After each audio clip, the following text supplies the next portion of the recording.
તો હવે આગળ વાત વંદે માતરમના 150 વર્ષની ઉજવણી અમદાવાદ જિલ્લાના કલેક્ટર કચેરી સહિતની સરકારી કચેરીઓમાં આ ઉજવણીનો સ્મરણ પર્વ ઉજવાઈ રહ્યો છે। તો નોંધનીય છે કે અમદાવાદ જિલ્લામાં કલેક્ટર કચેરી સહિત સરકારી કચેરીઓમાં આજે વંદે માતરમના સ્મરણ પર્વની ઉજવણી કરવામાં આવી રહી છે। નોંધનીય છે કે વંદે માતરમ ગીતને 150 વર્ષ પૂર્ણ થતા આ પર્વનું આયોજન કરવામાં આવ્યું છે। મુખ્યમંત્રી પણ કાર્યક્રમમાં ઉપસ્થિત।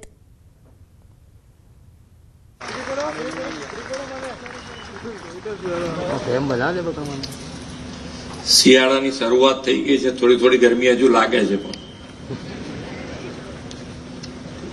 પણ સારું છે કે પ્રતિજ્ઞા આપી છે એનો ઉપયોગ થઈ રહ્યો છે।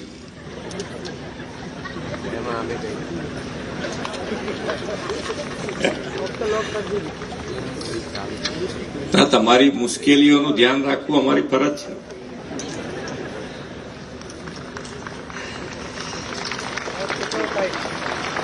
રાજ્ય કક્ષાના વંદે માતરમ એટ 150 કાર્યક્રમમાં આપણી સૌની સાથે મંચ ઉપર ઉપસ્થિત ગુજરાત વિધાનસભાના અધ્યક્ષ શ્રી શંકરભાઈ ચૌધરી, મારા સાથી મંત્રી શ્રી કાંતિભાઈ અમૃતિયા, મારા સાથી ધારાસભ્ય શ્રીમતી રીટાબેન પટેલ, મુખ્ય સચિવ શ્રી M.K. દાસ, हमारा मुख्य सलाहकार श्री हसमुखभाई अडिया, अधिक मुख्य सचिव श्री S.J. हैदर, अधिक मुख्य सचिव डॉक्टर अंजू शर्मा, सचिव श्री अश्विनी कुमार, आमंत्रित सर्वे महानुभाव, प्रेस मीडिया मित्रों, सौने मारा नमस्कार। देशभक्ति नो अभूतपूर्व माहौल देशभर में जाग्यो छे। विश्व नेता ने यशस्वी वडाप्रधान श्री नरेंद्रभाई मोदी ना नेतृत्व में राष्ट्र प्रथम नो भाव उजागर करता उत्सव आ वर्ष में उजवाई रहा है।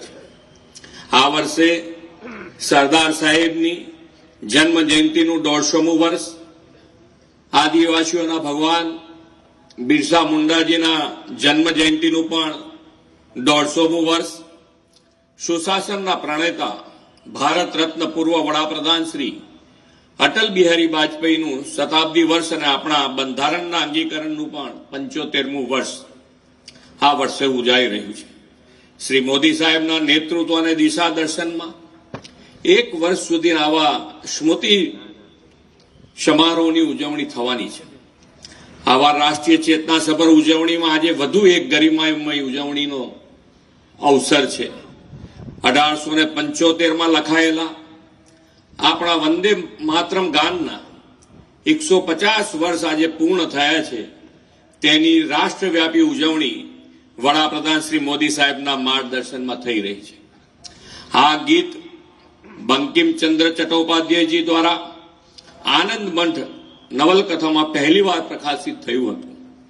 પહેલીવાર જ્યારે રવિન્દ્રનાથ ટાગોરે આ ગીત ગાયું ત્યારે દેશના નાગરિકોને એક અદ્ભુત રોમાંચક અનુભવ થયો હતો। વંદે માતરમ માત્ર એક ગીત નથી, એ તો ભારતના આત્માનો નાદ છે। તે રાષ્ટ્ર પ્રેમની એવી પવિત્ર ધ્વનિ છે જે દરેક ભારતીયોના હૃદયમાં અંતર ઉર્જા, શ્રદ્ધા અને સંકલ્પ જગાવે છે।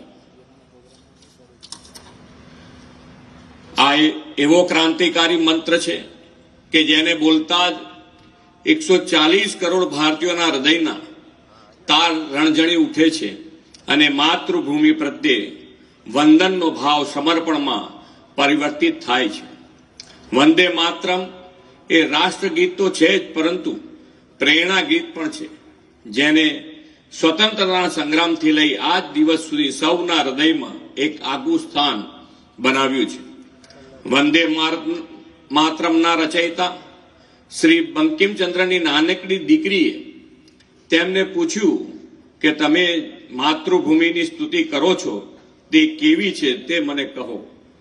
ત્યારે તેમણે જવાબ આપ્યો। તેમણે વંદે માતરમ ગાનની રચના કરીને કહ્યું કે આ હરિયાળી, ફળદ્રુપ, સૌને પોષણ આપનારી, નીલવર્ણો ખેતરો ધરાવતી સુખદાયીની ભારત ભૂમિ જે નદીઓ અને સરોવરથી વ્યાપ્ત છે. ભારતના પ્રથમ રાષ્ટ્રપતિ ડોક્ટર રાજેન્દ્ર પ્રસાદે 1950માં વંદે માતરમને રાષ્ટ્રગીતનો દરજ્જો આપ્યો. આજે પણ જ્યારે વંદે માતરમ ગવાય કે તેને સાંભળીએ ત્યારે માતૃભક્તિ અને મા ભારતીની આરાધનાનો ભાવ ઉભો થાય છે.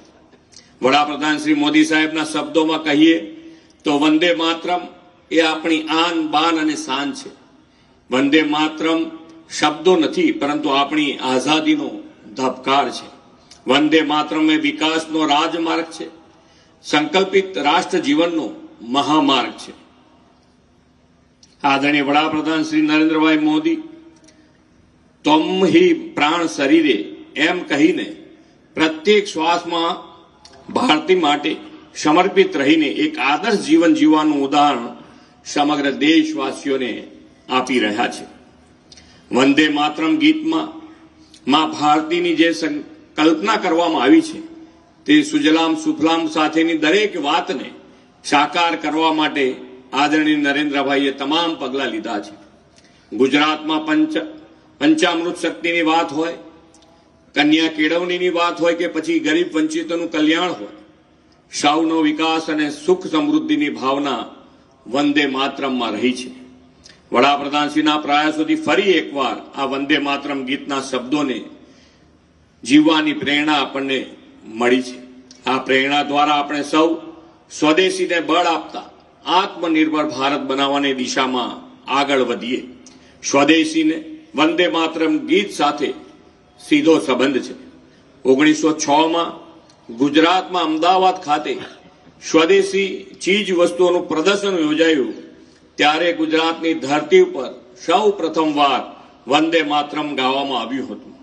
સ્વદેશી વસ્તુઓથી માતૃભૂમિના વિકાસ સાથેનું સંધાન ગુજરાતની આ પાવન ભૂમિ પર ત્યારે રચાયેલું. આજે વંદે માતરમ ગાન પછી આપણે સૌ સ્વદેશી અપનાવવાના શપથ પણ લેવાના છીએ. સમાચારમાં આગળ વાત કરીએ. મોરબીમાં વાંકાનેરમાં માતાજીના નામે ધતિંગનો પર્દાફાશ થયો. શક્તિપરા વિસ્તારમાં ચાલતા ધતિંગ